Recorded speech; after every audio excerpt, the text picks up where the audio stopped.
إن الحمد لله نحمده ونستعينه ونستغفره ونؤمن به ونتوكل عليه ونعوذ بالله من شرور أنفسنا ومن سيئات أعمالنا من يهده الله فلا مضل له ومن يضلله فلا هادي له وأشهد أن لا إله إلا الله وحده لا شريك له وأشهد أن محمدًا عبده ورسوله الذي أرسله بالحق بشيرًا ونذيرًا وداعيًا إلى الله بإذنه وسراجًا منيرًا أما بعد فأعوذ بالله من الشيطان الرجيم بسم الله الرحمن الرحيم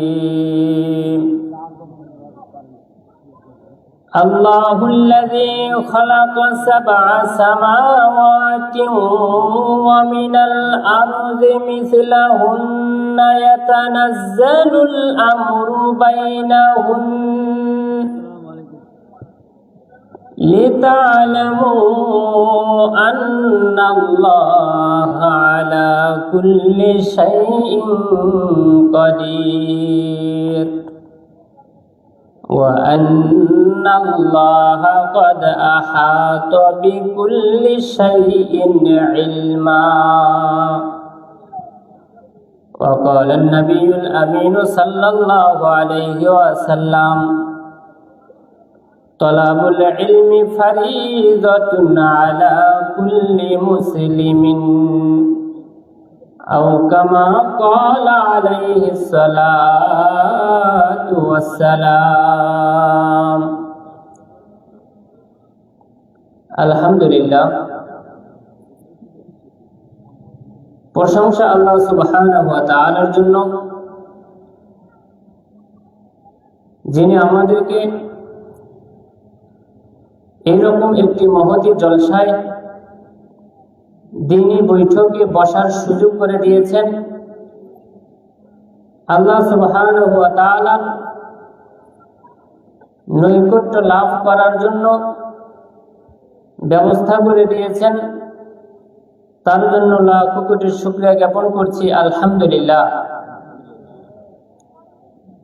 দরুদ ও সালাম বর্ষিত হোক নবী মুহাম্মদ সাল্লাল্লাহু আলাইহি ওয়াসাল্লামের প্রতি, যার আদর্শকে ধারণ করা, যার মতো জীবনযাপন করা, যার মতো কথা বলা আমাদের প্রত্যেকটা মুসলিমের জন্য আবশ্যক। তার প্রতি লাখ কোটি দরুদ ও সালাম বর্ষিত হোক। আল্লাহুম্মা সাল্লি আলাইহি আল্লাহুম্মা বারিক আলাইহি। শুরুতেই একটা কথা বলে নেই,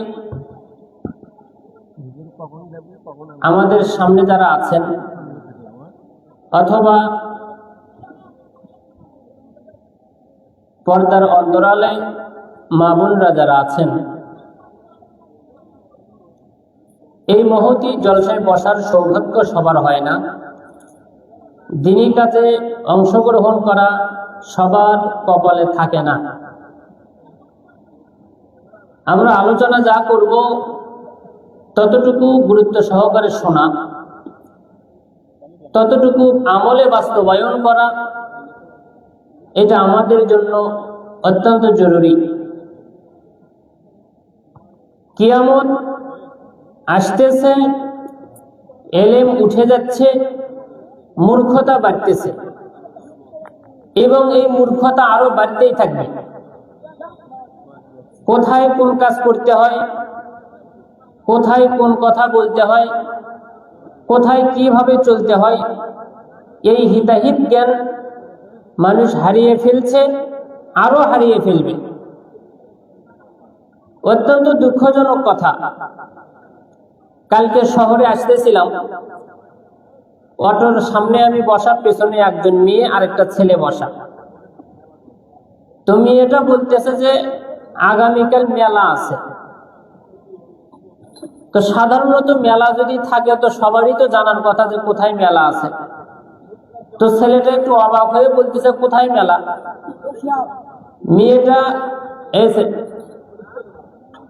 মেয়েটা একটু অপেক্ষা করার পর বলতেছে মাহফিল আছে। আমি এই কথাটা আপনাদের সামনে আজকে এই জন্য বলতেছি, মানুষের ব্রেন, মানুষের অবস্থা কতটা অবনতি হতে পারে যে মাহফিল শব্দ উচ্চারণ না করে বলতেছে মেলা আছে।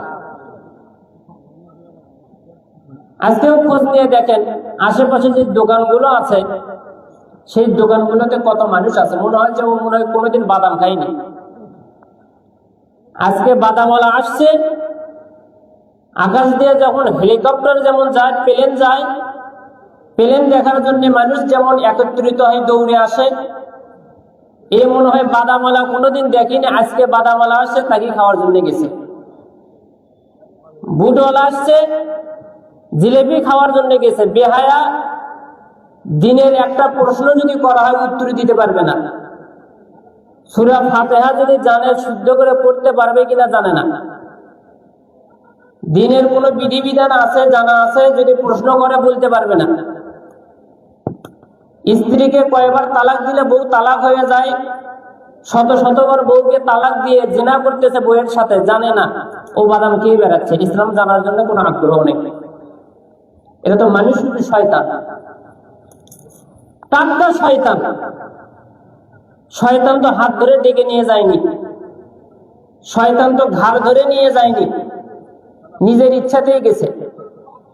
দেখবেন এই যে ঘরে বিভিন্ন জায়গায় মেয়ে মানুষেরা গল্প করতেছে, এখনই গাবতলিতে মাহফিল হোক, দল বান্ধে মাহফিল শোনার জন্য গাবতলি যাবে। বেহায়া নারী গাবতলি যাবে মাহফিল শুনতে, বাড়ির পাঞ্জারায় মাহফিল হচ্ছে, সেখানে আসার কোনো খবর নেই।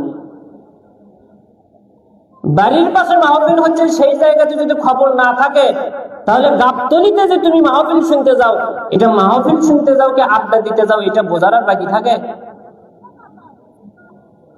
আশেপাশে যে যেখানে আছেন, দিনী আলোচনায় অংশগ্রহণ করার চেষ্টা করবেন। আল্লাহ সুবহানাহু ওয়া তাআলা এই দুনিয়াকে এমনিতেই বানান নাই। সূরা দুখানের ৩৮ নম্বর আয়াতে আল্লাহ তাআলা বলছেন, আউযু বিল্লাহি মিনাশ শাইতানির রাজীম,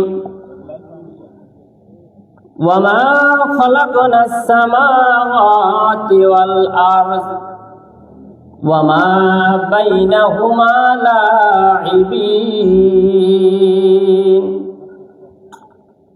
আসমান এবং জমিন এবং এইগুলোর মধ্যবর্তী যে জিনিসগুলো আছে, এইগুলোকে আমরা খেল তামাশার জন্য বানাইনি, মানুষকেও খেল তামাশার জন্য বানাইনি। বিভিন্ন জিনিস আছে, সেইগুলোকেও আমরা খেল তামাশার জন্য বানাইনি। সূরা মুমিনুন ১১৫ নম্বর আয়াতে আল্লাহ বলছেন, আফা হাসিবতুম আন্নামা খালাকনাকুম আবাসা, তোমরা কি এটা মনে করতে তোমাদেরকে অনর্থক ভাবে সৃষ্টি করা হয়েছে? এই যে দুনিয়াতে চলাফেরা করতে, আল্লাহর ইবাদত বন্দেগী ছাড়া, চিন্তা ভাবনা ছাড়া, খেল তামাশা করে যে চলতেছো, চিন্তা ভাবনা ছাড়া যে ঘুরতেছো, তো এই অনর্থক কাজের জন্যই কি আল্লাহ তাআলা সৃষ্টি করেছেন? এমনটাই কি ভেবেছো? খেলতামাশার জন্য জমিন আসমান এর মধ্যবর্তী যারা আছে খেলতামাশার জন্য কাউকে বানানো হয়নি। তাহলে এখন প্রশ্ন হতে পারে, আমাদেরকে আল্লাহ তাআলা বানাইছেন কেন? আল্লাহ তাআলা আমাদেরকে সৃষ্টি করেছেন, দুনিয়াতে পাঠাইছেন, তিনটি কারণ বলবো। তিনটি কারণে আল্লাহ তাআলা আমাদেরকে দুনিয়াতে পাঠাইছেন।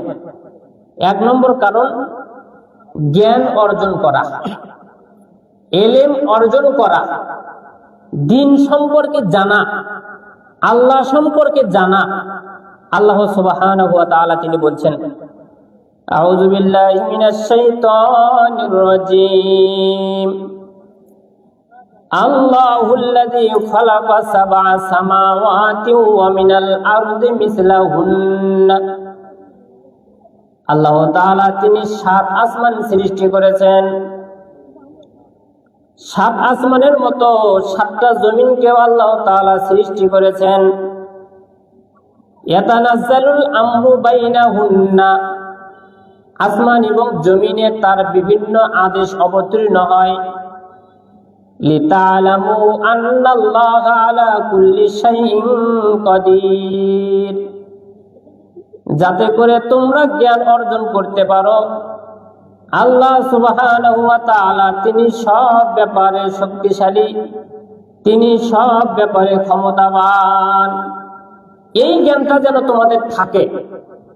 যেই কাজে আমরা করি, যেই ভাবে আমরা চলি, আল্লাহ সুবহানাহু ওয়া তাআলা সব কিছুর উপরে তিনি ক্ষমতাবান। আরো কি, ওয়া আন্নাল্লাহা ক্বাদ আহাতা বিকুল্লি শাইইন ইলমা, সব কিছুকেই তার ইলমে বেষ্টন করে আছে। যেই কাজে আমরা করি আল্লাহ সুবহানাহু ওয়া তাআলার জ্ঞান সেটাই জানে। এতটুকু বিশ্বাস ইলম যদি আমরা অর্জন করতে পারি, আল্লাহ তাআলা আমাদেরকে সৃষ্টি করেছেন, তিনি আমাদের উপরে ক্ষমতাবান, আমরা যা করতেছি এই সব কিছুর ব্যাপারে তিনি জানেন। এই দুইটা জিনিসকে যদি আমরা ভালোভাবে আয়ত্ত করতে পারি, জানতে পারি, শিখতে পারি, তাহলে আমাদের দ্বারা অন্যায়, অশ্লীল, বেহায়াপনা কাজ আর সংগঠিত হবে না। এক নম্বরে আল্লাহ তাআলা আমাদেরকে সৃষ্টি করেছেন ইলম অর্জন করার জন্য, জানার জন্য। আল্লাহকে জানতে হবে। আল্লাহ রাসূল সাল্লাল্লাহু আলাইহি ওয়াসাল্লাম বলছেন, তলাবুল ইলমি ফারিজাতুন আলা কুল্লি মুসলিম, প্রত্যেকটা মুসলমানের জন্য জ্ঞান অন্বেষণ করা ফরজ।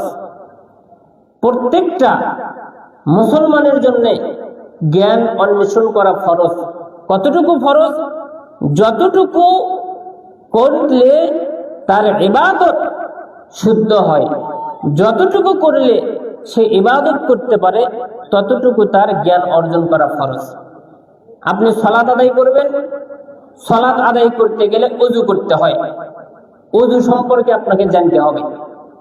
ওযু করতে গেলে পানি ব্যবহার করতে হয়, কোথায় কোথায় করতে হবে এটা আপনাকে জানতে হবে। যদি পানি পাওয়া না যায় তাহলে তায়াম্মুম করতে হবে, এইটা আপনাকে জানতে হবে। তায়াম্মুম করতে গেলে কিভাবে তায়াম্মুম করতে হবে এটা আপনাকে জানতে হবে। দিন পালন করতে যতটুকু প্রয়োজন ততটুকু আপনাকে জানতে হবে। রাসূলুল্লাহ সাল্লাল্লাহু আলাইহি ওয়াসাল্লাম বলেন, ওয়ামান সালাকা তরিকান ইয়ালতামিসু ফীহি ইলমা সাহালাল্লাহু লাহু বিহি তরিকান ইলাল জান্নাহ। নবী মুহাম্মদ সাল্লাল্লাহু আলাইহি ওয়াসাল্লাম তিনি বলেন, যে ব্যক্তি কোনো একটা রাস্তায় চলে, কোনো একটা পদ্ধতি অবলম্বন করে, যেই পদ্ধতিতে সেই ব্যক্তি দ্বীনের জ্ঞান অর্জন করতে চায়, এমন একটা পন্থায় যদি বান্দা চলে, যতদিন সেই পন্থায় চলবে, যতদিন সেই রাস্তায় চলবে, আল্লাহ সুবহানাহু ওয়া তাআলা ততদিন তার জান্নাতে যাওয়ার পথকে সহজ করে দিবেন। এখন বাংলাদেশের মানুষের কাছে ইলম অর্জন করার সময় হচ্ছে সীমিত সময়। যতদিন বিয়ে শাদী করেনি, স্কুলে যাতায়াত করতেছে, ততদিন সে ইলম অর্জন করবে। একদিন কোনো একজন সন্তান হয়ে গেছে, 40 বছর হয়ে গেছে, তাকে গিয়ে বলতেছেন যে চাচা আপনি কায়দা নিয়ে মসজিদে যান, মক্তবে যান, একটু কোরআন পড়া শেখেন। বলবে বাবু সেই বয়স কি আরো আছে? 40 বছর হয়ে গেছে মানে ওর বিদ্যা অর্জন করার সময় নাকি শেষ। বোঝেন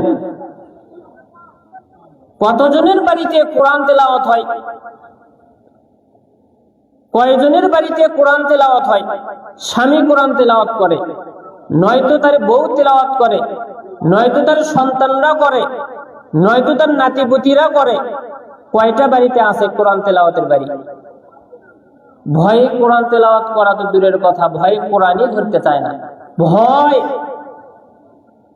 যে কোরআনকে আল্লাহ তাআলা দিলেন তার জীবন সাথী, হুদাল লিল মুত্তাকিন, মুত্তাকিদের জন্য পথ প্রদর্শক হচ্ছে কোরআন। মুমিন কিভাবে চলবে এটা দেখাবে কোরআন। এই কোরআনকে ধরতে নাকি মুসলমান ভয় পায়, মুসলমান ভয়ে কোরআন ধরে না। এই হচ্ছে আমাদের অবস্থা। তারপরেও বলি শোনেন, ইলম অর্জন করতে পারবেন কিনা এটা জানি না। আপনি জানেন এই সময়ে আমি কোরআন তেলাওয়াত শিখতে গেলেও আমার হবে না, না হোক সমস্যা নাই। আল্লাহ রাসূল বলছেন যতদিন আপনি শেখার জন্য চেষ্টায় থাকবেন, যতদিন আপনি শেখার জন্য চেষ্টায় থাকবেন, ততদিন পর্যন্ত আপনি জান্নাতের রাস্তায় থাকবেন। আমি মনে হয় আপনাদেরকে বুঝাতে পারিনি। ইবনুল কাইয়িম রাহিমাহুল্লাহ তিনি মাল এবং ইলম, জ্ঞান এবং ইলম এবং মাল, টাকা, অর্থ সম্পদ, টাকা পয়সা, এই দুইটা জিনিসের মাঝখানে একটা তুলনা করেছেন। কেন তুলনা করেছেন? মানুষ ইলম অর্জন করার বাধা যেটা, সেটা হচ্ছে মানুষের অর্থের লোভ। মানুষ শিক্ষা অর্জন করতে চায় না, কারণ কি? অর্থের লোভ। একজনকে আপনি বলবেন কায়দা নিয়ে মুক্তবি যাওয়ার কথা, একজন হুজুরের কাছে সময় দেওয়া, দেখবেন তখনই সেই ব্যক্তি বলবে বিভিন্ন কাজের কথা। সময় হয় না তার দিনের কাজে, বিভিন্ন ঝামেলা, কত যে ঝামেলা তার, কত যে ঝামেলা তার, দিন রাত ছুটা ছুটি সকাল সাজে, সময় হয় না তার দিনের কাজে, শুধু সময় হয় না তার দিনের কাজে। ইসলামের কথা বলবেন, তার তখন সময় নেই। আজকেই যদি সকালবেলা জমিনে সার দেওয়া না যায়, তাহলে ধানগুলো নষ্ট হতে পারে। দেখবেন কত গুরুত্বের সাথে গাবতলি যাবে, ধান নিয়ে আসবে, নিজে যাইতে পারতেছে না, আরেকজনকে ফোন করে নিয়ে আসতে বলবে, মানে সার আজকে সকালে লাগবেই, জমি যে নষ্ট হয়ে যাচ্ছে। কিন্তু ইলম শিখার ব্যাপারে কোনো আগ্রহ নাই। মানুষ মনে করে এমনিতেই যেন হয়, এমনিতেই হয় না ভাই। মানুষের ইলম অর্জনের বাধা দেয় একমাত্র ধন সম্পদ। মানুষের ইলমের ব্যাপারে বাধা হচ্ছে মানুষের টাকা, অর্থ সম্পদ, দুনিয়ার লোভ। ইবনুল কাইয়িম রাহিমাহুল্লাহ তিনি বলছেন মানুষ, ইলম মানুষকে পাহারা দেয়, ইলম মানুষকে হেফাজত করে, ইলম মানুষকে রক্ষণাবেক্ষণ করে। আর টাকাকে, অর্থকে, মালকে মানুষের পাহারা দিতে হয়। মালকে আপনি প্রোটেকশন দিবেন, কেউ যাতে চুরি করতে না পারে। মালকে আপনি নিজেই হেফাজত করবেন, কেউ যেন মাল নিয়ে যেতে না পারে। আর ইলম আপনাকে প্রোটেকশন দিবে, আপনি যেন কোনো অন্যায়ের সাথে জড়িত না হন। এটা হচ্ছে ইলম। ইবনুল কাইয়িম রাহিমাহুল্লাহ তিনি বলছেন আন্নাল ইলমা ইউরাফিকু সাহিবাহু হাত্তা ফি কবরিহি, ইলম তার সাথীর সাথে কবর পর্যন্ত তার সাথে যুক্ত থাকে। ইলম, যে ব্যক্তি ইলম অর্জন করে কবর পর্যন্ত ইলম তার সাথে থাকে। ওয়াল মাল ইউফারিকুহু বাদা মাউতিহি, আর তার যে টাকা আছে, পয়সা আছে, ওই ব্যক্তি মারা যাওয়ার সাথে সাথে তার কাছ থেকে বিচ্ছিন্ন হয়ে যায়। কোটি কোটি টাকা আছে, কোটি কোটি, কত টাকা আছে আপনার হিসাবই নেই। আপনার সন্তান এই কথা বলবে না 1 কোটি টাকা আমার বাবার সাথে কবরের ভিতরে দিয়ে দিই। কত টাকা আছে হিসাবই তো নেই। 1 কোটি টাকা আমি আমার বাবার কবরের মধ্যে দিয়ে দেই। যাক, 1 কোটি টাকা আমি আমার বাবার যে লাশ যে পুড়ে ফেলে দিচ্ছি, হিন্দুরা পুড়ে ফেলে দিচ্ছি, ওই 1 কোটি টাকা আমার বাবার সাথে আমি পুড়িয়ে দিই। দিবে না। যদি কেউ দেয় তো মানুষ ওকে পাগলা বলবে। কেউ যদি কবরের ভিতরে টাকা রাখে তাহলে মানুষ তাকে বলবে পাগলা। কেউ যদি কবরের তার বাবার সাথে টাকাকে পুড়িয়ে দেয় তাহলে মানুষ তাকে বলবে পাগলা। এই জন্য ইবনুল কাইয়িম রাহিমাহুল্লাহ তিনি বলছেন, ওয়াল মাল ইউফারিকু বাদা মাউতিহি, মাল তার মরণের সাথে সাথে তার কাছ থেকে বিচ্ছিন্ন হয়ে যায়, তবে শুধুমাত্র সেই মালটাই থাকবে যেই মাল সে সাদগায়ে জারিয়া আল্লাহর রাস্তায় ব্যয় করে গেছে। সম্মানিত মুসলিম দিনী ভাই, ইলম অর্জন করা এটা সবার কপালে জোটে না।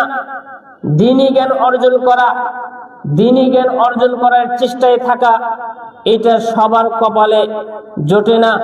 আল্লাহ সুবহানাহু ওয়া তাআলা এই তৌফিক সবাইকে দান করেন না। আল্লাহ সুবহানাহু ওয়া তাআলা বলেন, কুল হাল ইয়াস্তাবিল লাযীনা ইয়ালামুনা ওয়াল লাযীনা লা ইয়ালামুন। মুহাম্মদ, তুমি বলো, যারা জানে আর যারা জানে না তারা কি সমান? যারা জানে আর যারা জানে না তারা কি সমান? যাদের জ্ঞান আছে আর যাদের জ্ঞান নাই তারা কি সমান? এই কথাটা আল্লাহ সুবহানাহু ওয়া তাআলা বলছেন। দেখেন, জ্ঞান সত্য এবং মিথ্যার মধ্যে পার্থক্যকারী। জ্ঞান মানুষকে শেখায় কোন কাজ করা যায়, কোন কাজ করা যায় না, কোনটা সত্য, কোনটা মিথ্যা। একটা গজল আমাদের বাংলাদেশে এখন খুবই চলছে। মানে গজল শুনতে যেমন ভালো লাগে, হৃদয় মনে হয় যে একেবারে ঠান্ডা হয়ে যায়, আছে না? এই যে একটা গজলে এখন বলে, আমি আপনাকে জ্ঞানের কথা বলছি, চাচা একটু চা একটু এগুলো পরে দিয়েন তো। আমি আপনাকে জ্ঞানের কথা বলছি। যদি আপনার জ্ঞান না থাকে তাহলে আপনার কি রকমের ক্ষতি হতে পারে?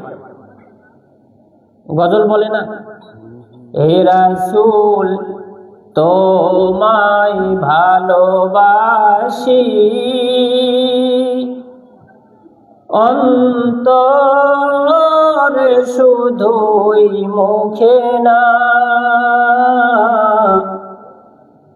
জান্নাতের আশায় নয় হে রাসূল, জাহান্নাম কেউ ডরি না। একেবারে ভিতরটা মনে ঠান্ডা হয়ে যায়। এই যে গজলটা শুনতে ভালো লাগলো না? রাসূলের কথা বলা আছে না, রাসূলকে ভালোবাসতেছেন, এত ভালোবাসতেছেন, আপনি জান্নাতও চান না, জাহান্নামকেও ভয় করেন না। শুনতে খুব ভালো লাগলো, কিন্তু এই গজল আপনার ঈমান ধ্বংস করে দিবে। বলবেন শুনতে এত ভালো লাগলো, ঈমান কেমনে ধ্বংস করে? এই জন্য করবে, জান্নাতের আশায় মানুষ দুনিয়াতে বেঁচে আছে। আল্লাহ মানুষকে দুনিয়াতে পাঠাইছেন জান্নাতের আশায়। আল্লাহ মানুষকে জাহান্নাম থেকে বাঁচতে বলেছেন। আল্লাহ বলছেন, ইন্নাল্লাহা আশতারা মিনাল মুমিনিন আনফুসাহুম ওয়া আমওয়ালাহুম বিআন্না লাহুমুল জান্নাহ। আল্লাহ মুমিনের জীবন, আল্লাহ মুমিনের মাল, অর্থ সম্পদ কিনে নিয়েছেন, বিনিময়ে আল্লাহ মুমিনদেরকে দিয়েছেন জান্নাত। আল্লাহ মুমিনের কাছ থেকে জান নেবেন, মাল নেবেন, বিনিময়ে আল্লাহ মুমিনদেরকে জান্নাত দিবেন। আল্লাহ তাআলা বলেন, ফামান যুহজিহা আনিন নার ওয়া উদখিলাল জান্নাতা ফাকাদ ফাজ। যে ব্যক্তি জাহান্নাম থেকে মুক্ত হবে, জান্নাতের মধ্যে যাকে প্রবেশ করানো হবে, সেই ব্যক্তি সফলকাম হবে। জাহান্নাম থেকে মুক্তি, জান্নাতের মধ্যে ঢুকে গেল, সেই হচ্ছে সফলকাম। আমরা জানাজার সালাতের শেষে বলে থাকি, আল্লাহুম্মা আদখিলহুল জান্নাহ ওয়া আইযহু মিন আযাবিল কবর। আল্লাহ তুমি ওই মাইয়িতকে কবরে, আল্লাহ তুমি ওই মাইয়িতকে জান্নাতের মধ্যে প্রবেশ করাও, জাহান্নামের আযাব থেকে তুমি তাকে রক্ষা করো। আমরা বলে থাকি, আল্লাহুম্মা আজিরনি মিনান নার। আল্লাহ তুমি আমাকে জাহান্নাম থেকে রক্ষা করো। আল্লাহুম্মা ইন্নী আসআলুকাল জান্নাতাল ফিরদাউস। আল্লাহ আমি তোমার কাছে জান্নাতুল ফিরদাউস চাচ্ছি। আল্লাহ রাসূল সাল্লাল্লাহু আলাইহি ওয়াসাল্লাম বলছেন, ইত্তাকুন নার ওয়ালাউ বিশিক্কিম মিন তামার।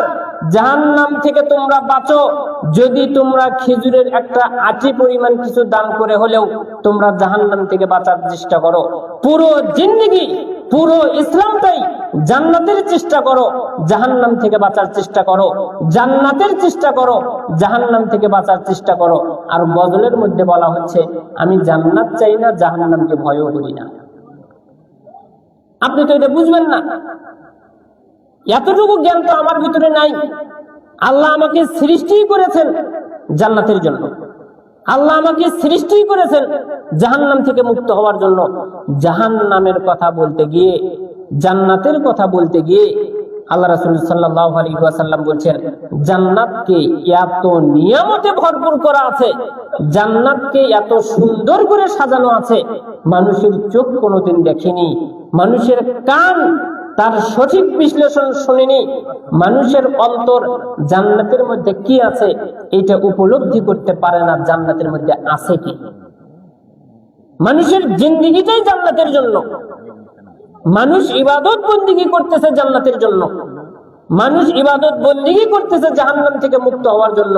অথচ আমাদেরকে বিভিন্ন সুরের মাধ্যমে শেখানো হচ্ছে, আমরা জান্নাতও চাই না, আমরা জাহান্নামকে ভয়ও করি না। জাহান্নাম ভয় করি না এটা দুনিয়াতে বলা যাচ্ছে, জাহান্নামের মধ্যে একবার ঢোকার সাথে আল্লাহ তাআলার কাছে বলবো, আল্লাহ আরেকবার সুযোগ দাও, জাহান্নাম থেকে বের হই, তোমার আর অবাধ্যচারণ কোনোদিন করবো না। জাহান্নাম সেই জিনিস। পুরো ইসলামের মধ্যে নবী সাল্লাল্লাহু আলাইহি ওয়াসাল্লামকে দেখলে ফজিলত হয়, নবী সাল্লাল্লাহু আলাইহি ওয়াসাল্লামকে দেখলে ফজিলত হয়, এরকম কোনো বিবরণ নাই। নবী সাল্লাল্লাহু আলাইহি ওয়াসাল্লামকে দেখলে ফজিলত যদি হয়েই থাকে, নবীকে দেখলেই যদি মানুষ পরিত্রাণ পেয়ে যায়, নবীকে দেখলেই যদি, নবীকে কাছে পেলেই যদি মানুষের জাহান্নাম হারাম হয়ে যায়, তাহলে তো আবু জাহেলের জাহান্নাম হারাম হওয়ার কথা। আবু জেহেল তো রাসূলের কত কাছাকাছি, এর নাম ঈমান নয়। জান্নাতের জন্য আমাদের ইবাদত বন্দেগী করতে হবে, জাহান্নামের জন্য, জাহান্নাম থেকে বাঁচার জন্য আমাদের ইবাদত বন্দেগী করতে হবে। এর নাম হচ্ছে ইলম, এর নাম হচ্ছে ইলম। যেই ইলমে ভালো কাজ করা যায়, যেই ইলমে সত্য এবং মিথ্যার মধ্যে পার্থক্য করা যায়, তার নাম হচ্ছে ইলম। সম্মানিত মুসলিম দিনী ভাই, সর্বপ্রথম বলছিলাম আল্লাহ তাআলা আমাদেরকে দুনিয়াতে পাঠাইছেন কেন? জানার জন্য। আল্লাহ সুবহানাহু ওয়া তাআলা তাকে জানার জন্য, ইসলামকে জানার জন্য, ইলম শিক্ষা অর্জন করার জন্য। আচ্ছা, আমরা জানি না আল্লাহ তাআলার কয়টা নাম, আমরা কে বলতে পারবো? আল্লাহ সুবহানাহু ওয়া তাআলার কয়টা নাম? হাফিজহা দাখালাল জান্নাহ। যেই ব্যক্তি এই নামগুলোর হেফাজত করবে, যেই ব্যক্তি এই নামগুলোকে আয়ত্ত করবে, সেই ব্যক্তি জান্নাতে প্রবেশ করবে। এই কথা শুনে কোন মানুষ আছে আল্লাহর 99টি নাম মুখস্থ করার জন্য একেবারে পাগল। কেউ আল্লাহ তাআলার 99টি নামের একটা ফ্রেম বানাইছে, এখানে আল্লাহ, আল মালিক, আল কুদ্দুস, এইরকম ভাবে কি আল্লাহর 99টি নাম আছে। এগুলো আবার বান্দা ফজিলত মনে করে কিনে নিয়ে আসতেছে, কিনে নিয়ে এসে বাড়িতে ঝুলিয়ে রাখছে কি আল্লাহ তাআলা 99টি নাম রাখলাম। অথচ কোন মানুষ আছে, কোন মানুষ ওর পুরো জিন্দেগিটাই আল্লাহ তাআলাকে আল্লাহ আল্লাহ করে ডাকতেই গেছে। নাম কয়টা আল্লাহর? 99টি। কোনদিন আল্লাহ ছাড়া অন্য কিছু বলেই না। যখন দোয়া করতেছে, আল্লাহ এইটা দাও, আল্লাহ সেইটা দাও, আল্লাহ এই করো, আল্লাহ সেই করো, শুধু আল্লাহ আছে, আর কোনো নাম নাই। বিশেষ করে যেই কাজ, আল্লাহর 99টি নামের মধ্যে থেকে আমরা কয়েকটি নাম জানি, যেমন মনে করেন আর রহমান, আর রহিম, আর রাজ্জাক, গফফার, এগুলো আমরা জানি। আল্লাহর নামের ব্যাপারে যেইভাবে আপনি বিশ্বাস রাখবেন এবং আমলে বাস্তবায়ন করবেন আল্লাহর নাম, এই মুহূর্তে আপনি আল্লাহ সুবহানাহু ওয়া তাআলার কাছে চাচ্ছেন রিজিক, আপনার রিজিকের দরকার, তখন আপনি আল্লাহকে রাজ্জাক করে নাম রাখবেন। তখন আপনি আল্লাহকে কি বলবেন? রাজ্জাক। রিজিক দাতা যিনি, তাকে আপনি রিজিক দাতা হিসেবে সম্বোধন করবেন, বলবেন আল্লাহ আপনি তো রাজ্জাক, আপনি আমাকে রিজিক দান করেন। রাজ্জাক মানে কি? রিজিক দাতা। যখন আপনি বুঝে গেলেন রিজিক দাতা আল্লাহ, এই রিজিক আপনি কোন মাজারের কাছে গিয়ে চাইতে পারবেন না। যদি কোনো মাজারের কাছে গিয়ে আপনি রিজিক চাইছেন, কোন পীরের কাছে গিয়ে যদি আপনি রিজিক চাইছেন, কোন বাবার কাছে গিয়ে যদি আপনি রিজিক চাইছেন, তাহলে আপনি আল্লাহ তাআলার যে নাম দিয়েছেন রাজ্জাক, এই নামের বাস্তবায়ন আপনি করলেন না। আল্লাহ সুবহানাহু ওয়া তাআলা তার নাম হচ্ছে রহিম, রহমান।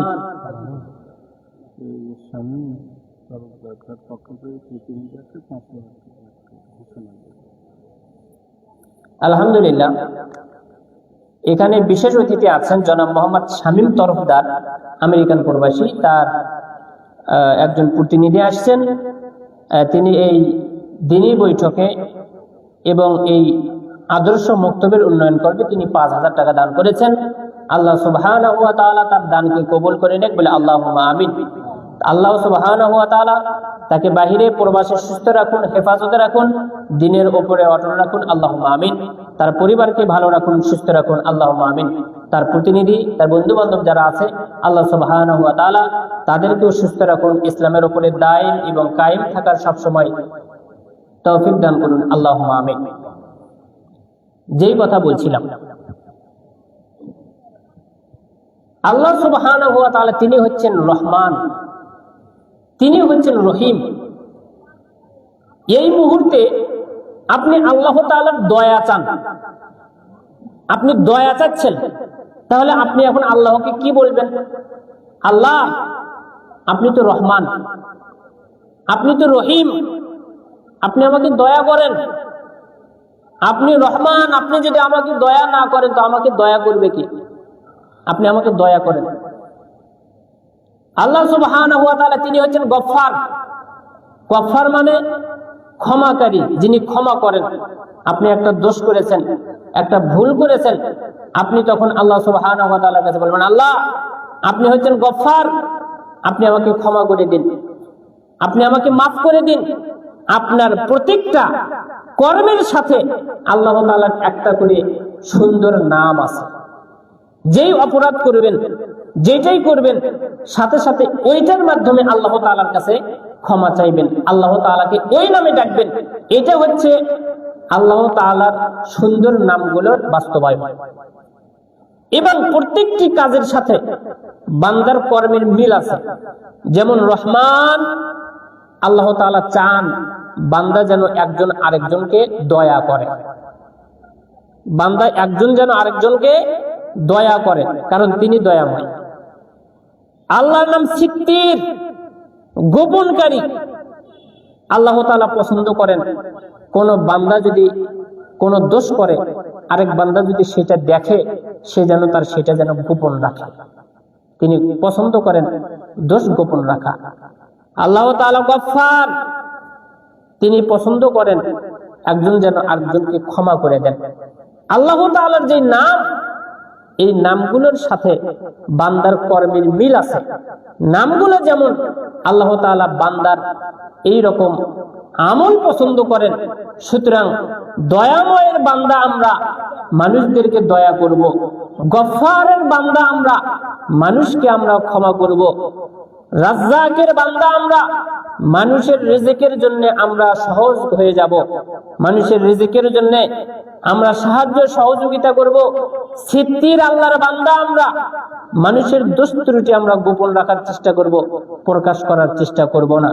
সম্মানিত মুসলিম দিনী ভাই, বলছিলাম প্রথম নম্বর কাজ হচ্ছে ইলম অর্জন করা। 2 নম্বর, আল্লাহ তাআলা আমাদেরকে সৃষ্টি করেছেন ইবাদত করার জন্য। আল্লাহ সুবহানাহু ওয়া তাআলা সূরা যারিয়ার 56 নম্বর আয়াতে বলেন, ওয়ামা খালাকতুল জিন্না ওয়াল ইনসা ইল্লা লিয়াবুদুন, আমি জিন এবং মানুষকে সৃষ্টি করেছি যাতে করে তারা আমার ইবাদত বন্দেগী করে। মা উরিদু মিনহুম মির রিজকিন ওয়া মা উরিদু আইয়ুতঈমুন, আমি বান্দাকে দুনিয়াতে এই জন্য পাঠাই নাই তারা যেন আমাকে রিজিক দেয়, তারা যেন আমাকে খাওয়ায়, তারা দুনিয়াতে কাজ করে আমাকে রিজিক দেবে, আমি সেই জন্য তাদেরকে পাঠাই নাই। তারা দুনিয়াতে উপার্জন করে আমাকে খাওয়াবে, আমি সেই জন্য তাদেরকে পাঠাই নাই। আমি তাদের কাছ থেকে খাইতেও চাই না, আমি তাদের কাছ থেকে কোনো রিজিকও চাই না, আমি তাদের কাছ থেকে কেবলমাত্র তারা আমার দাসত্ব করবে, আমার ইবাদত বন্দেগী করবে, সেইটাই চাই।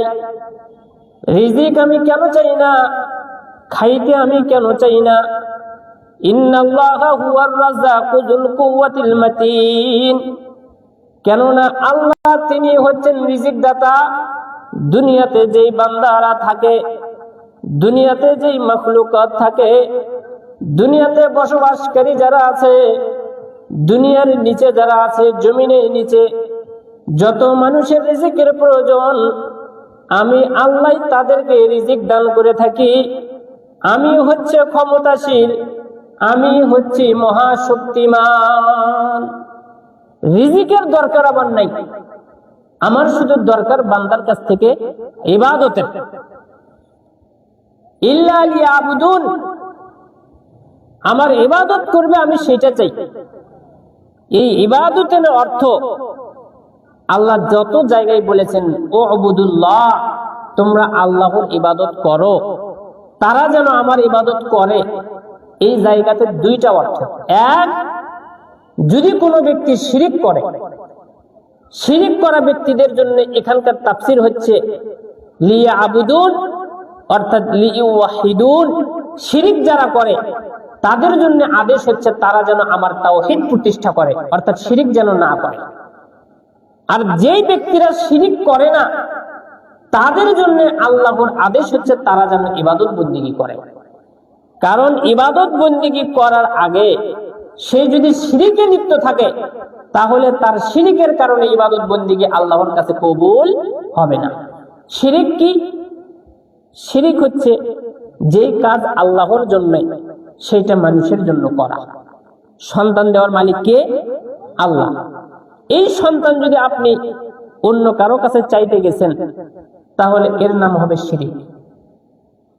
চিকিৎসা নিতে পারেন, চিকিৎসা ব্যবস্থা গ্রহণ করতে পারেন, কিন্তু আপনি নিতেই গেছেন সন্তান, কোন মাজারে গেছেন, কোন পীরের কাছে গেছেন, সেই জায়গাতে গেলে সন্তান পাওয়া যায়, এমন ভাগ বিশ্বাস নিয়ে, এমন ধারণা নিয়ে যদি যাওয়া হয় আপনি শিরিকের মধ্যে আছেন, তাহলে যতই ইবাদত বন্দেগী করেন না কেন আপনার কোনো লাভ হবে না। শিরিক কি? বাড়ির ভিতরে আয়াতুল কুরসি ঝুলিয়ে রাখছেন, আপনি মনে করতেছেন এইটা থাকলেই মনে হয় বালা মুসিবত দূর হয়ে যাবে, এর নাম শিরিক। কোনো কিছু ঝুলানো থাকলে বালা মুসিবত দূর হয় না। আয়াতুল কুরসির মর্যাদা আছে, আয়াতুল কুরসির পাওয়ার আছে, আয়াতুল কুরসির ফজিলত আছে, আয়াতুল কুরসির কাজ আছে। তার মানে এই নয় আপনি ঝুলিয়ে রাখবেন আর কাজ হয়ে যাবে, ঝুলিয়ে রাখার জিনিস নয়। আয়াতুল কুরসি পড়ে দরজায় ফু দিয়ে রেখে গেলেও আল্লাহ রাসূল বলছেন আয়াতুল কুরসি তার জন্য পাহারাদার হয়ে যাবে। সুবহানাল্লাহ। পাওয়ার আছে, কিন্তু ঝুলিয়ে রাখার বিষয় নয়। আপনি যদি ঝুলিয়ে রাখেন, দেখতে সুন্দর লাগতেছে, আমি ওইটা দেখে দেখে পড়বো, তাহলে ঠিক আছে। কিন্তু আপনি যদি মনে করেন আমি ঝুলিয়ে রাখছি, জিন ঢুকবে না, বদমাইশ ঢুকবে না, পাপাজার কোনো কিছু হবে না, তো জিন ঢোকার কি আছে, শয়তান ঢোকার কি আছে? আপনি তো শয়তান হয়ে আছেন। আয়াতুল কুরসি ঝুলিয়ে রাখাতে কোনো ফজিলত নেই। মোটর সাইকেলের পেছনে লিখে দিছে বিসমিল্লাহির রহমানির রহিম, সামনে লিখে দিছে আল্লাহর নামে চললাম। ও যদি মনে করে এই নাম লিখে দেওয়াতেই আমার আর কোনো বিপদ হবে না, ওইটাই শিরক। এই নাম লেখা তাকে কখনো পরিত্রাণ দিতে পারে না, এই নাম লেখা কখনো তাকে রেহাই দিতে পারে না, এটাই হচ্ছে শিরিক। সম্মানিত মুসলিম ভাই, শিরিক অত্যন্ত গুরুত্বপূর্ণ, অত্যন্ত ভয়াবহ অপরাধ হচ্ছে শিরিক। আল্লাহ সুবহানাহু ওয়া তাআলা বলছেন ইন্নাশ শিরকা লাযুলমুন আযীম, নিশ্চয়ই শিরিক হচ্ছে বড় অপরাধ, নিশ্চয়ই শিরিক হচ্ছে বড় অপরাধ, বড় অপরাধ শিরিক। এই জন্য আমাদেরকে সর্বপ্রথম যারা শিরিকের সাথে যুক্ত আছে তাদেরকে শিরিক থেকে আগে বেঁচে থাকতে হবে। শিরিক যতদিন চলবে ততদিন কোনো ইবাদত নাই, শিরিক যতদিন আছে ততদিন কোনো ইবাদত নাই, শিরিক যতদিন আছে ততদিন কোনো ইবাদত নাই। এই জন্য উলামায়ে কিরাম বলছেন ইল্লা লিয়াবুদুন, অর্থাৎ কোন ব্যক্তি যদি শিরিকের সাথে যুক্ত থাকে তাহলে তার জন্য লিয়াবুদুন এর অর্থ হচ্ছে লিইউহিদুন, তারা যেন আল্লাহকে একক হিসেবে স্বীকার করে নেয়, শিরিক থেকে যেন মুক্ত থাকে। দুই, যদি সেই ব্যক্তি শিরিকের সাথে যুক্ত না থাকে, শিরিক থেকে যদি মুক্ত থাকে, তাহলে তার জন্য আমলে বাস্তবায়ন করা ইবাদত।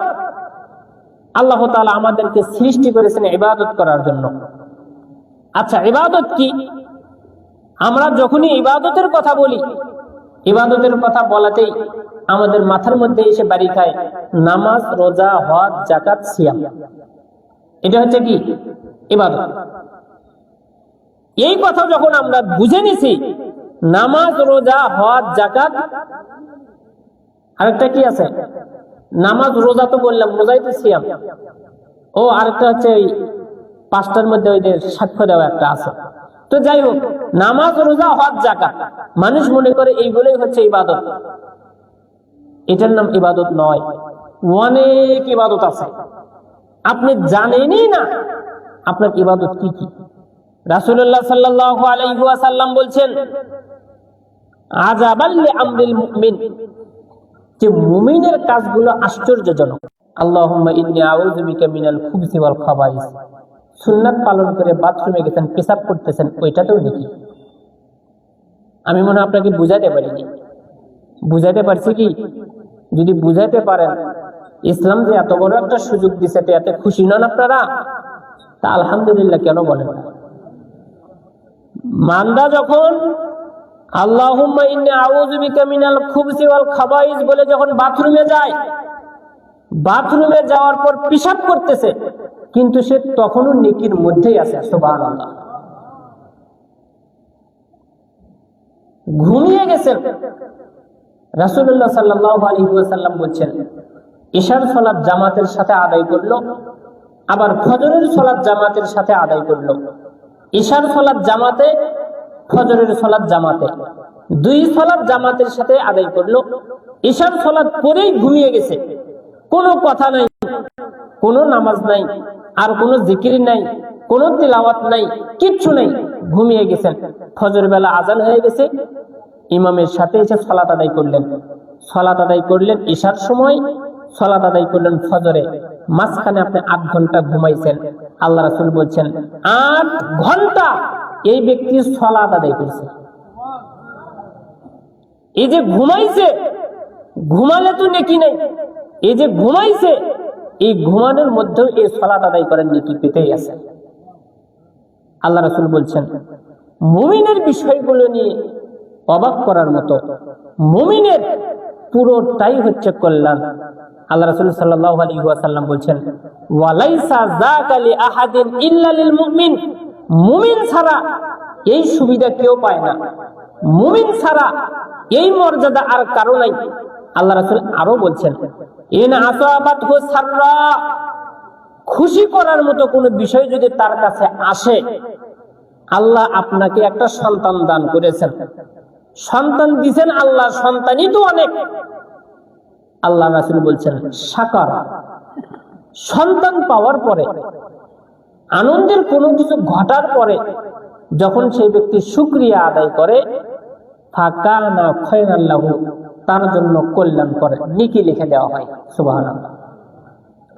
ওয়া ইন আসাবাতহু যাররা, যখন তাকে মন্দ কোনো কিছু পেয়ে বসে, অকল্যাণ কোনো কিছু পেয়ে বসে, সবরা, কিন্তু সে ধৈর্য ধারণ করে, ফাকানা খায়রান লাহু, এতেও তার জন্য নেকি আছে। সুবহানাল্লাহ। আনন্দ আসলেও নেকি, তার জন্য শর্ত হচ্ছে শুকরিয়া আদায় করা। বিপদ আসলেও নেকি, তার জন্য শর্ত হচ্ছে ধৈর্য ধারণ করা। কথা কি বুঝাতে পারছি? ভালো কোনো কিছু যদি আসে, আনন্দের কোনো কিছু যদি আসে, তখন কি করতে হবে? শুকরিয়া, আলহামদুলিল্লাহ, আল্লাহ আমাকে এটা দিয়েছেন, আলহামদুলিল্লাহ, আমি আল্লাহর শুকরিয়া আদায় করতেছি, আল্লাহ আমাকে এটা দিয়েছেন। যদি কোনো কিছু হারিয়ে যায়, ধৈর্য ধারণ করতে হবে, আমার এটাই ছিল কপালে, আল্লাহ যা করেছেন আমার জন্য ভালোই করেছেন। বলছিলাম ইবাদত কি? ইবাদতের সংজ্ঞায় বলছেন, ইবাদত হচ্ছে ইসমুন জামি লিকুল্লি মা ইউহিব্বুহুল্লাহু ওয়া ইয়ারদাহু মিনাল আকওয়ালি ওয়াল আ'মালিল বাতিনাতি ওয়াজ যাহিরা। ইবাদত হচ্ছে সেটা, যেই কথা, যেই গোপন কাজ, প্রকাশ্য কাজে আল্লাহ তাআলা রাজি হন, খুশি হন। ইবাদতের সংজ্ঞা কি বললাম? যেই কাজে, যেই কথায়, কথা হোক, কাজ হোক, গোপনীয় হোক, প্রকাশ্যে হোক, যেই কথা, যেই কাজে আল্লাহ তাআলা খুশি হন, এটার নামে ইবাদত। এখানে যে বসে আছেন আপনারা, এতে আপনার কি মনে হয়? আল্লাহ খুশি না বেজার? খুশি না বেজার? ইবাদতের মধ্যে আছে। আরেকটা বিষয় বোঝেন, মানুষ মনে করে সত্য কথা বলতেছেন, এটা হচ্ছে ইবাদত। সালাত আদায় করতেছেন, এটা হচ্ছে ইবাদত। আচ্ছা, মিথ্যে কথা বললেন, মিথ্যে কথা বললে কি হবে? পাপ হবে, আল্লাহ তাআলা রাগান্বিত হবেন, অসন্তুষ্ট হবেন, গুনাহ হবে, এটা ইবাদত নয়। তবে আপনি মনে করতেছেন যে না, আমি যদি এখন মিথ্যা কথা বলি, তাহলে মিথ্যা কথা বলা আল্লাহ তাআলা পছন্দ করবেন না, আমি মিথ্যা কথা না বলি, আমি বিরত থাকি। আচ্ছা, মিথ্যা কথা বলে থেকে আপনি বিরত থাকলেন, তো বিরত থাকাতে আল্লাহ তাআলা খুশি না বেজার? খুশি। এটাই ইবাদত, এটা ইবাদত হয়ে গেছে। মিথ্যা কথা যখন বললেন না, মিথ্যা কথা থেকে যখন ফেরত আসলেন, এটা ইবাদত আপনার হয়ে গেছে। যেই কাজ করবেন, সেই কাজে যদি আল্লাহ তাআলা খুশি হন, রাজি হন, সেইটার নামই ইবাদত। কত ইবাদত আমাদের জিন্দেগি থেকে চলে যাচ্ছে, আমাদের হিসাবই নেই। ইবাদত মনে করি শুধুমাত্র সালাত, সিয়াম, হজ, যাকাত, এর মাঝখানে কত বিষয় চলে যাচ্ছে, ইবাদত আমাদের খেয়াল নাই। আবু হুরায়রা রাদিয়াল্লাহু তাআলা আনহু তিনি বলেন, সুইলা রাসূলুল্লাহ সাল্লাল্লাহু আলাইহি ওয়াসাল্লাম, আল্লাহ রাসূলকে জিজ্ঞাসা করা হলো, আন আকসারি মা ইদখিলুন নাস আল জান্নাহ, সবচাইতে মানুষকে জান্নাতে প্রবেশ করাবে কোন জিনিস বেশি বেশি?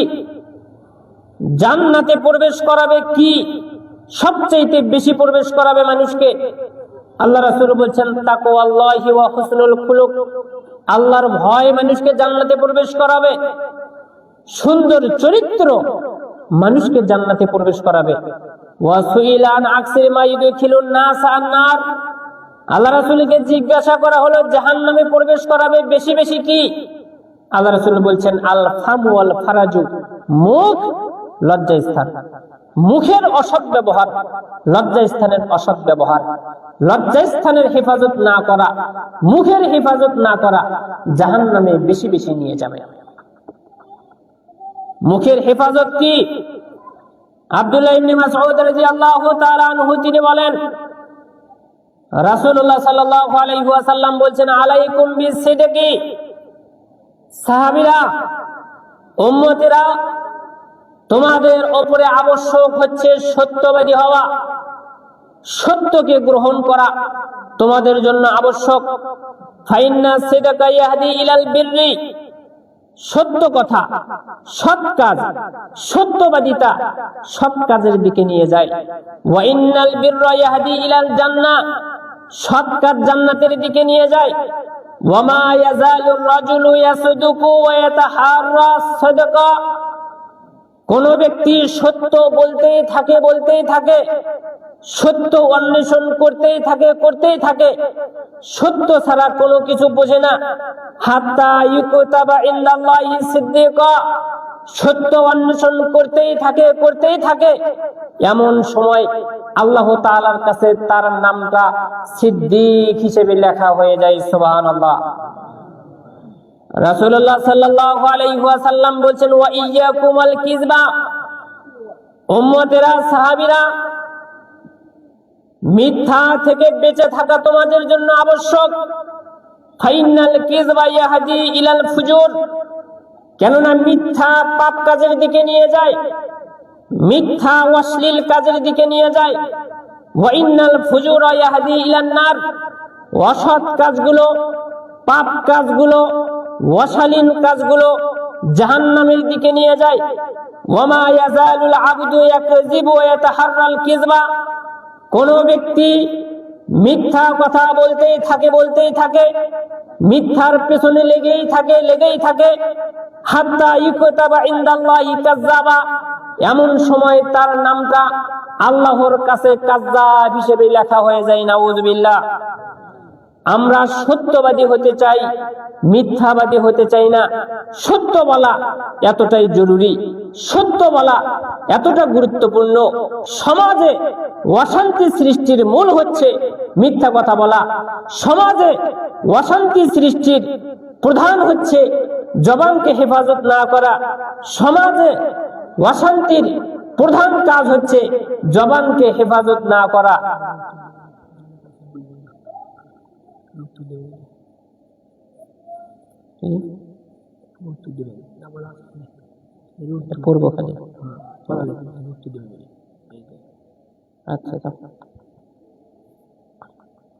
মুআবিয়া রাদিয়াল্লাহু আনহু বলেছেন, রাসূলুল্লাহ সাল্লাল্লাহু আলাইহি ওয়াসাল্লাম বলেন, বর্তমান সময়ে সবচাইতে যে পাপ কাজটা মানুষ বেশি করে, জঘন্য মিথ্যা কথা বলা, অশালীন কথা মানুষদেরকে শিখিয়ে দেওয়া, টিকটক করা, ফাজলামি করা। দিন কিভাবে অতিবাহিত করতেছে যুবক, ওর টেনশন নাই। এক প্যারা, এক আয়াত কোরআন শেখা, এই আগ্রহ নাই।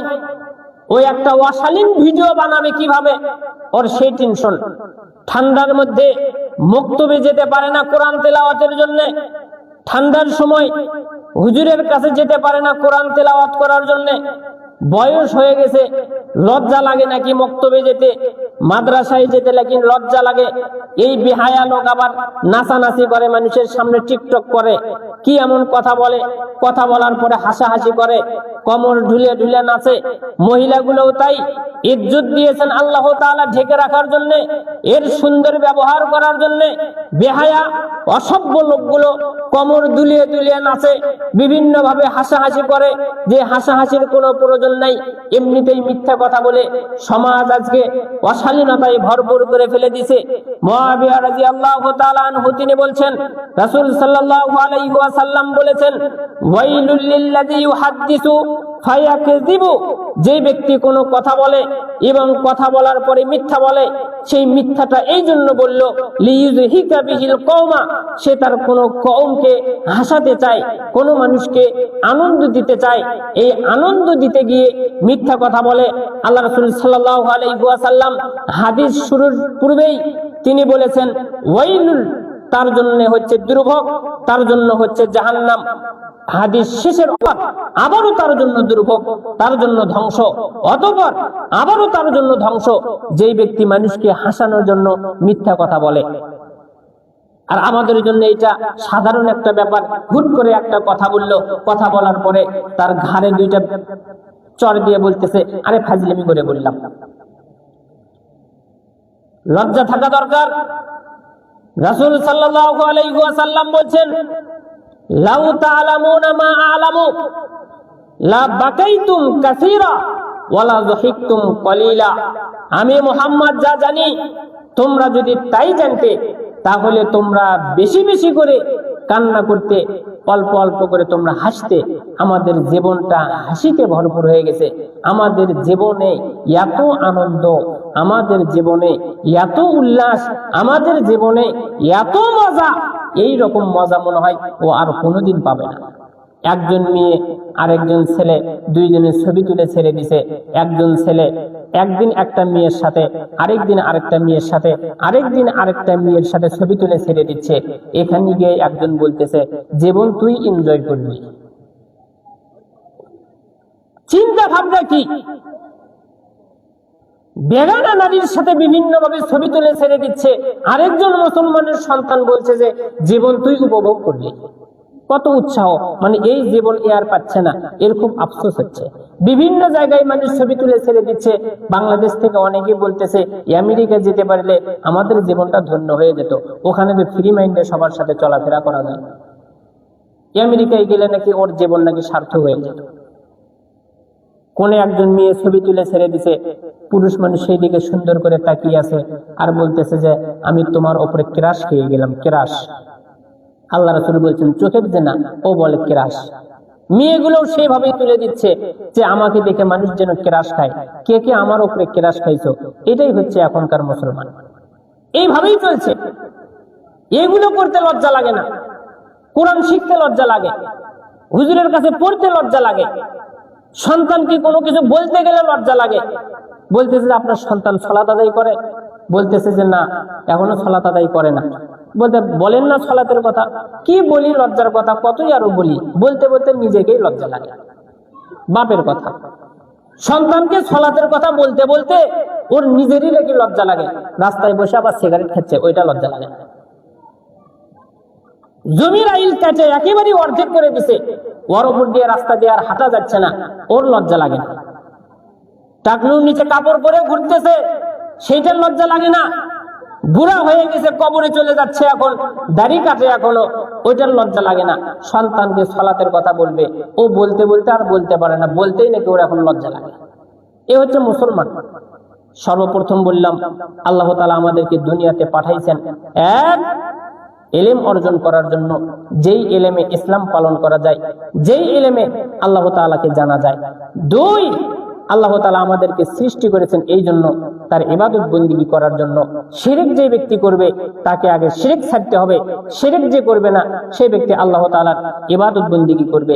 তিন নম্বরে যেটা বলতে চাচ্ছিলাম, একেবারে সংক্ষিপ্ত আকারে বলছি, ইবাদত করতে গেলে উত্তম ইবাদত করতে হবে। আল্লাহ তাআলা বলছেন আল্লাযী খালাকাল মাউতা ওয়াল হায়াতা লিয়াবলুয়াকুম আইয়ুকুম আহসানু আমালা।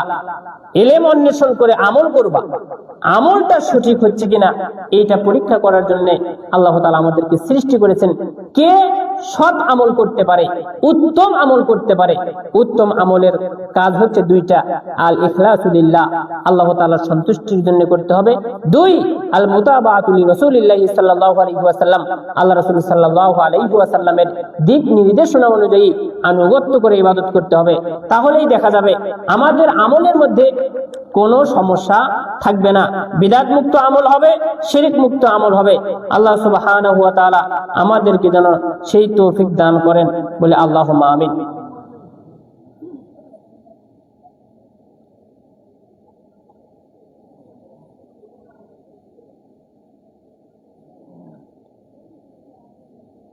এখানে একটা চিঠি দিয়েছেন আমার কাছে, তো যাই হোক অত্যন্ত গুরুত্বপূর্ণ কথা।